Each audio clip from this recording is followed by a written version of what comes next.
You're listening to WZYE 95.9 FM. You are listening to WZYE 95.9 FM. The most influential name in Caribbean radio in the tri-state area. Broadcasting from East Orange, New Jersey. The most influential name in Caribbean radio. WZYE 95.9 FM.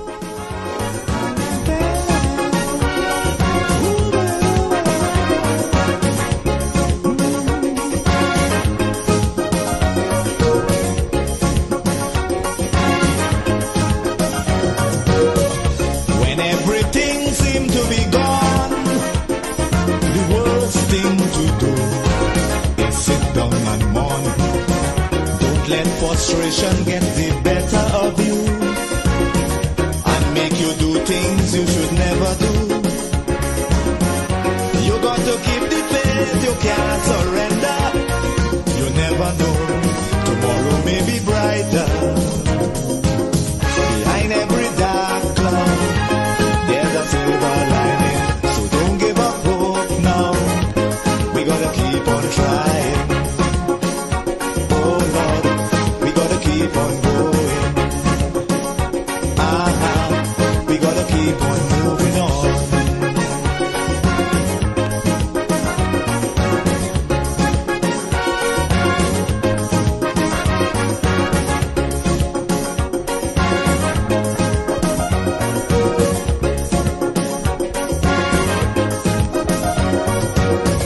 As long as you have health and strength, reaching your goal, nothing should prevent. Every time you fall, get up again. Don't sit down there like that and complain. You got to stand up and continue fighting. Don't give up, keep courage, you must win. Don't you know, behind every dark cloud, there's a silver lining. So don't give up hope now. We gotta keep on trying. Oh Lord, we gotta keep on going. We gotta keep on moving on.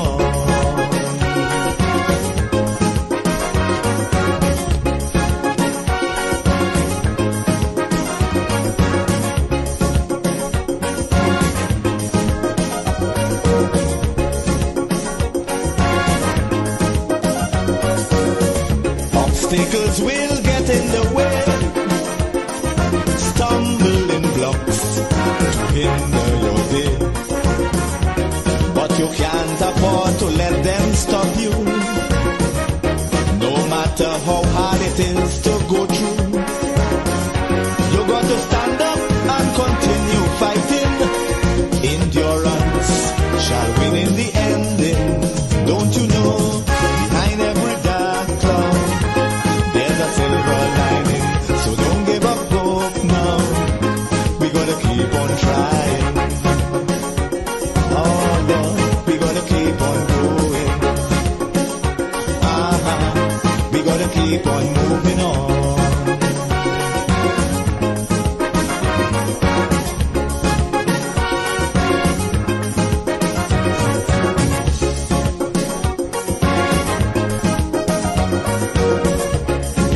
Strong positive mind, negative thoughts, leave them behind.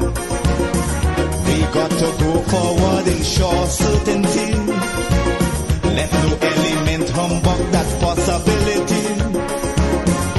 But if you give up, you have no way of knowing if next day would have brought good tidings. Don't you know, behind every dark cloud, there's a silver lining. So don't give up hope now. We gotta keep on trying. Oh Lord, we gotta keep on going. We gotta keep on moving on. Behind every dark cloud, there's a silver lining. So don't give up hope now. We gotta keep on trying.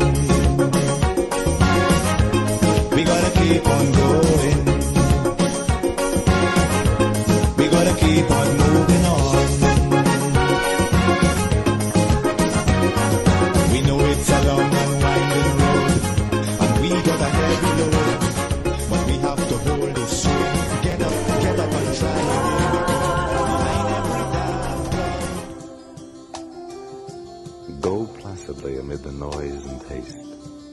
and remember what peace there may be in silence. As far as possible without surrender, be on good terms with all persons.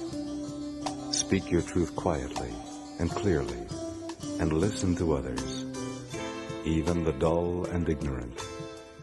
They too have their story. Avoid loud and aggressive persons. They are vexations to the spirit. If you compare yourself with others, you may become vain and bitter, for always there will be greater and lesser persons than yourself. You are a child of the universe, no less than the trees and the stars. You have a right to be here, and whether or not it is clear to you, no doubt the universe is unfolding as it's true.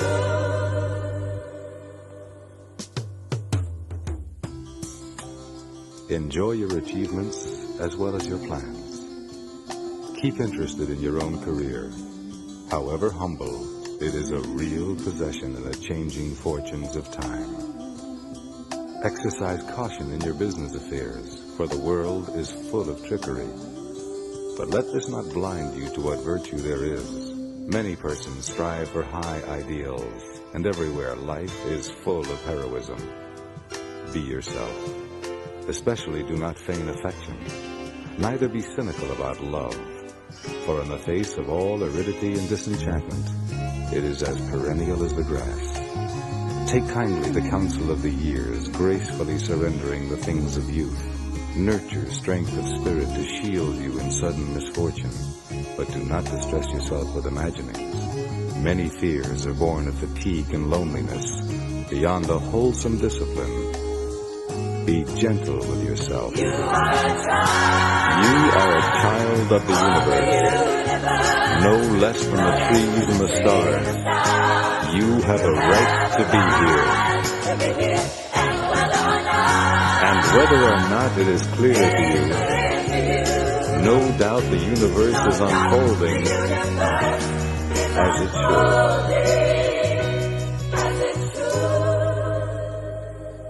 Therefore, be at peace with God, whatever you conceive Him to be, and whatever your labors and aspirations in the noisy confusion of life. Keep peace with your soul. With all its sham, drudgery, and broken dreams, it is still a beautiful world.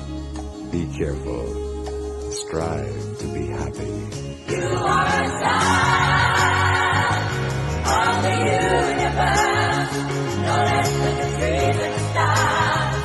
You have a right to be here. You are a child of the universe, no less than the trees and the stars. You have a right to be here. You are a child of the universe, no less than the trees and the stars. You have a right to be here. You are a child of the universe, no less than the trees and the stars. You have a right. Keep me as the apple of thine eye. Hide me under the shadow of thy wing. O Lord, my Savior. It's so hard to deal with personal struggle. So sad when you feel alone in your trouble. It's real hard when you want to talk to a brother. It's so bad because of how some look at you after.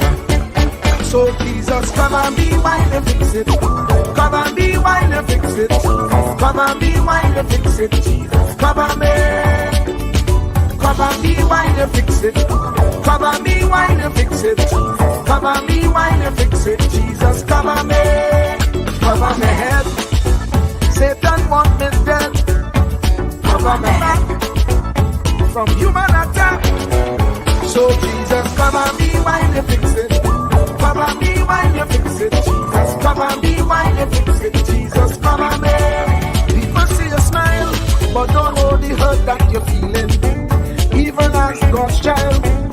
that your heart does be bleeding? Where can you go when you're really looking for healing? Who know how to flow when your soul needs some restoring? Lord Jesus, cover me while you fix it. Cover me while you fix it. Cover me while you fix it. Jesus, cover me. Cover me while you fix it. Cover me while you fix it. Cover me while you fix it. Jesus, cover me. Cover me home from evils unknown. Cover my feet so I'll never retreat. Oh Lord, cover me while you fix it. Cover me while you fix it. Cover me while you fix it. Jesus, cover me.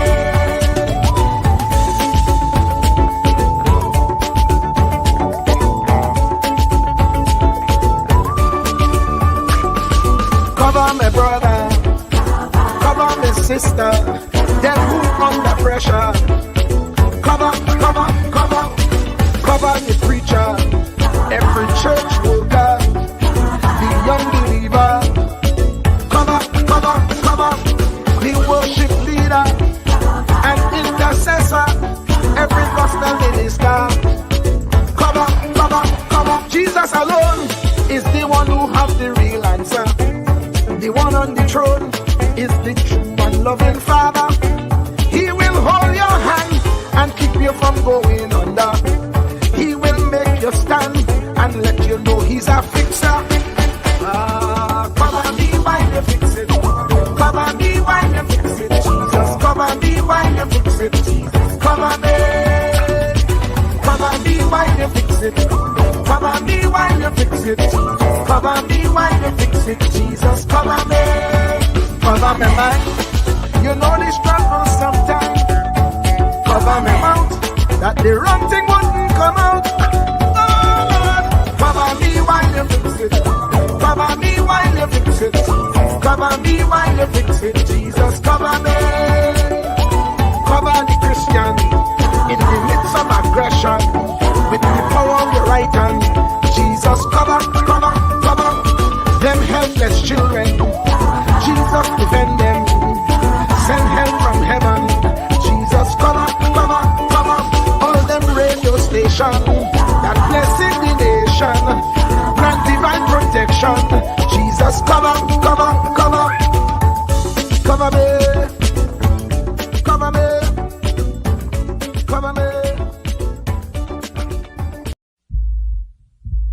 Truer words were never spoken. The less you associate with some people, the more your life will improve. Anytime you tolerate mediocrity in others, it increases your mediocrity. An important attribute in successful people is their impatience with negative thinking and negative acting people. As you grow, your associates will change. Some of your friends will not want you to go on. They will want you to stay where they are. Friends that don't help you climb will want you to crawl. Your friends will stretch your vision or choke your dream. Those that don't increase you will eventually decrease you. Consider this.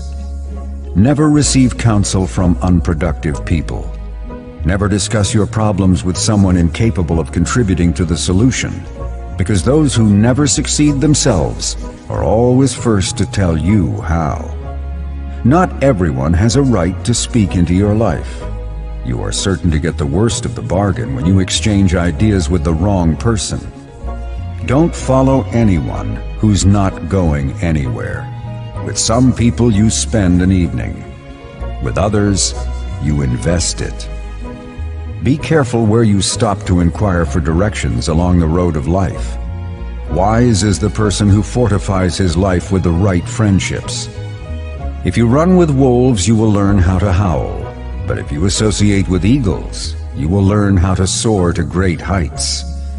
A mirror reflects a man's face, but what he is really like is shown by the kind of friends he chooses.